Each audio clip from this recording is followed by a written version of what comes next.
Okay, good afternoon, everyone. I've prepared a speech, by the way, and it's 3 pages long. But I'll not go through the entire thing. All right. So, firstly, I would like to thank Isbat University to giving us the opportunity to participate in this conference. In the last couple of days, I was looking into what exactly has been happening in the digital space in Uganda, and I see that quite a bit of it has been happening. There are quite a few projects. There are initiatives by the government, by the ministry. So it is actually, the 9th NCC, which we are currently standing and currently attending. It's actually the heartbeat of Uganda's digital future. I think this is a platform where we come up with ideas, we discuss ideas, we look at participation, we look at how we can take this further. So when I look around this hall, I see leaders, I see innovators, I see change makers. Each one of you, I see you playing a pivotal role in shaping up digital Uganda. This year's theme, harnessing digital innovation to power sustainable local solutions for Uganda's development goals. It's not just timely, it's urgent. I think Uganda as a country is going through a lot of development. It is going through a lot of change. And we are also at the brink of an election. And post-election, I think there will be a new kind of energy which will be brought in by the government. So I think this is a very urgent and a very, very timely conference that we are a part of. Uganda's Vision 2040 reminds us that ICT is one of the key pillars of socio-economic transformation. If we were to achieve our aspirations, technology must move beyond being a support function. It must become the driver of inclusive growth. So allow me to share with you 4 ideas which I feel are, I think one of them we have already covered, which is digital innovation for social impact. So when you talk about digital innovation for social impact, what comes to mind is Ugandans, as a country, you have adopted mobile money to bring about financial inclusion into the society, into the country. And that is a commendable achievement. I think we all deserve a round of applause for ourselves. I have been interacting with various fintech startups in Uganda. I have a list of, it's not a very exhaustive list, but I have a list of around 55 of them where we have interacted one-on-one with each and every fintech. And the amount of work that has been put into that is phenomenal. So with that fintech background, if we can do it for fintech, why can't we do it for health? Why can't we do it for education? Why can't we bring it into our schools? COVID has taught us all how to do online classes. Even before COVID, much before COVID, I think in the year, there was one campaign I remember, it was in 2010, around about 2010, where one of the telecom companies had actually come up with a campaign where I had that in one of the presentations, but I can't show it right now, but they had actually shown how a simple feature phone can be used to educate children in deep rural. That was only voice, that was only one tech. Today we have data. Today we have internet, which is much more capable. All right. So it is definitely possible to take innovation into the health and the education field. And that innovation can bring about a change in the entire economy. It can bring about a change in the entire thing. So one direction which I would want today's youth to carry out of this conference is think of what we can do for health, what we can do for education, and how we can build up something, some innovative digital tech around it, which is more acceptable and which is easy to penetrate. The second thought which I want to share is tech for sustainable livelihood. Now, what do you think would be the pain of a farmer somewhere, say, upcountry in Lyra, where he is growing a crop of, say, maize? I don't know if maize grows out there, but anyways, if he is growing a crop of maize, and because of the moisture in the soil, his entire yield gets destroyed.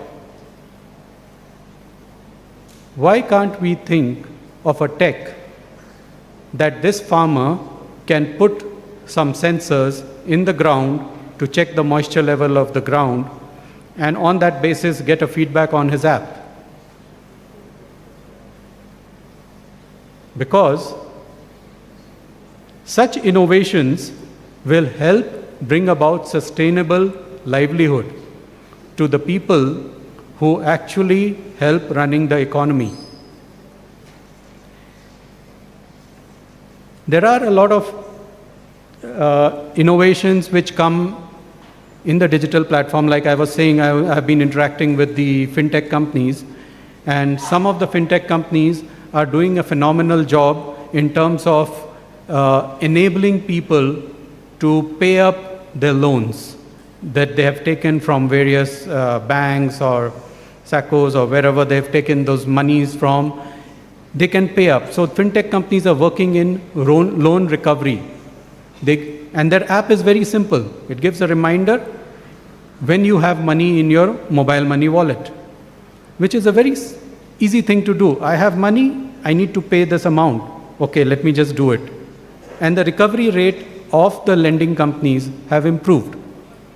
This is a very simple thing. So these are things which this is tech which can enable sustainable livelihood.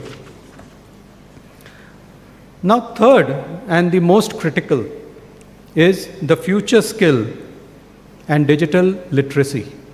You know, in certain countries across the world,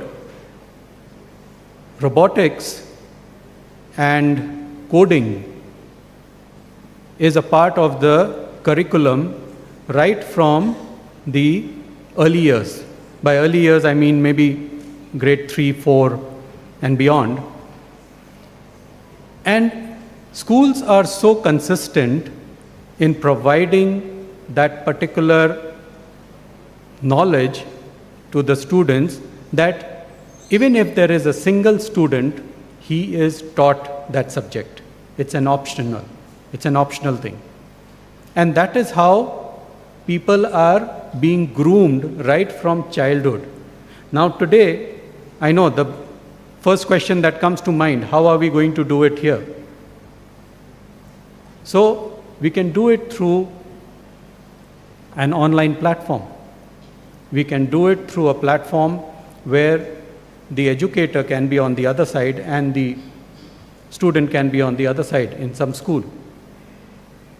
So, and then that interest which starts off as a kid can go on to the university level, to the college level, university level, and one fine day you might find a very brilliant innovation coming out of a child who was just supported through this mode of education. So we need to think that how we can use tech to develop future skills. We are in the present. You guys are all in your college, you're grown up. Some of you are looking forward to getting married and settled in life. But think about the kids back in your village, back in your hometowns, how you can help them. That is the third thing. The fourth, which I want to stress upon a little bit, is civic tech and digital governance. Now, for anyone to trust technology, or rather to embrace technology, they have to first trust technology. All right. Now, if you are looking at modules of e-governance, so this is where the role of government comes in. And I must really commend the government of Uganda. There is a lot of tech that is there in all the government departments which is being used currently. I'm really impressed with the way URA is collecting the taxes, or the way you go for anything, whether it is the immigration office, the transport department, or anywhere, everything is online. So there is a lot of tech which is there already in Uganda. The government has to focus more on building around more trust on the technological and digital transformations. So that is where the government's role comes in. So to summarize it all, I think the call to action is very simple, which I have mentioned in my previous interaction as well. There are 4 pillars of digital innovation. The first is the government, the second is the industry, the third is the academia, and the fourth is the youth. Now the first 3 are, as Professor mentioned, the first 3 are a part of the AAA model that is being used in different countries. But I feel the youth is also very, very critical, because the youth is the one that will take this model ahead. So, to conclude it all, if there is one message that I leave with you today, then it will be that Uganda's challenges are unique. The Ugandan challenges are unique, and so must be the Ugandan solution. So look for a unique solution, and trust me, you will come up with a very, very innovative idea which will go a very long way. Thank you very much.